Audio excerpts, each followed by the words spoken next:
Skullgirls announced they would censor certain parts of their game a few weeks ago. Since then, the gaming community has not been too happy with them. The developers, however, remain firm in their stance and refuse to back down. This comes as little surprise as most knew the decision to censor certain parts of the game would be final. Despite Skullgirls standing firm in their judgment, fans still voiced their displeasure. Many took to social media to let developers know how they felt about this recent decision. Many also took to Steam to update their reviews of the game. In a few days, reviews for this game went from very positive to mostly negative. This sudden change in reviewer score can be viewed as review bombing. However, some argue that this situation does not fit those criteria. Developers made decisions that directly affected the game. They removed certain content from the game. Therefore, people could voice their displeasure. You have the right to update your game, and I have the right to update my review. Steam, however, does not agree with this type of thinking. Due to the influx of negative reviews against the game, Steam took a page from Skullgirls and censored the reviews. All of the recent negative reviews are now hidden, and Steam and the game are back to the majority of positive reviews. Although I agree that review bombs can be annoying, decisions that directly affect a game are not review bombings. Skullgirls did not change the gameplay, but they still decided to cover up a visual aspect that many gamers liked. Steam's policy to hide negative reviews is nothing new. They have a policy that states they will hide any influx of reviews that are not linked to the game. It is worth noting that this only counts for negative reviews. If a developer makes a ridiculous statement disrespecting fans, you cannot go to the game and give them a negative score. If you do this, Steam will regard it as reviews that are not relevant to the game and hide them. It is worth mentioning that they will only be doing this for negative reviews. If a developer says something you like and there is an influx of positive reviews not irrelevant to the game, they will not be hidden. This is one of the significant flaws in deciding this. Dishonest positive reviews can have an equally negative impact on a game. We see this happen all the time in the movie industry as well. When there is outrage toward a movie, fans will give it a 1 out of 10 rating. Other fans often counter this by delivering the film a 10 out of 10. Review sites like Rotten Tomatoes will delete the 1-star reviews but leave the 10-star reviews. They do this because they do not consider an influx of positive reviews as review bombing. Steam is very strict with its rules. Even if there are issues that plenty within the community care about, like DRM or EULA changes, they will not consider them. This is sometimes a good thing. Fighting for a stricter review system is overall good for the community. However, a loose line can quickly get out of hand.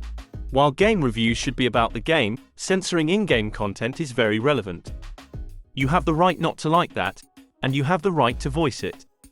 These types of concerns should not be hidden on Steam. People are very sensitive toward any issue that involves censorship. Most feel that there is a drive within the video game industry to change certain aspects of a game. These changes are particularly prevalent when it comes to any attractive female character. For a few years now, narratives have formed that the portrayal of women within video games is sexist. They serve as nothing more than eye candy for men. On the other hand, you have people who push back, stating that this is not true. While their beautiful women in revealing clothes exist, this is not inherently sexist. People like watching attractive people. Often these women in revealing clothes do badass things, so there is nothing wrong with having them in games. Characters like Lara Croft are allowed to be attractive and strong. It does not have to be one or the other. Girls are allowed to be ruthless in fighting games and also attractive. Men are also typically beautiful and well built. It is what people want. Others, however, push back against this, saying women do not have to be half naked to be strong. A more diverse group of players will be drawn to the game by including more regular-looking people. While you might alienate some players, you will attract a new, more progressive base that is less toxic. This is thinking that I'm afraid I certainly have to disagree with. The fan reaction to Steam hiding reviews has been interesting to observe.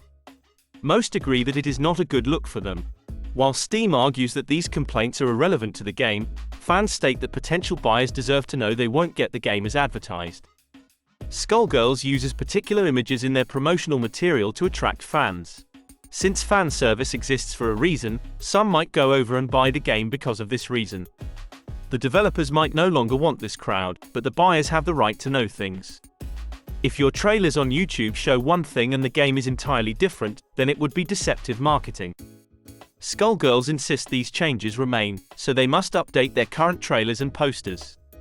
If they don't do this, Steam needs a disclaimer stating that specific visual changes were made to the game.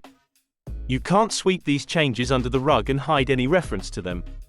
It is this type of deception that is angering fans. While developers have the right to change the games, they are also responsible for being honest. They made one post about this on Reddit and closed off all comments. Further than this, no reference to these changes is mentioned. However, as stated, they no longer use the same marking material in their title. All of this is making some fans of the game question if they want to continue playing this game. On a personal note, I will say one thing.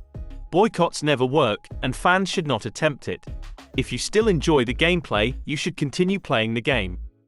Plenty of hard-working developers have nothing to do with these changes. While some recent developers might be annoying, the gameplay matters the most. For many, this is still a great game. If that is how you feel, you should continue supporting them. Alternatively, you should stop playing the game if censoring is bothering you. Do not listen to online media outlets trying to gaslight you into thinking this does not matter. You are allowed to be annoyed by censorship.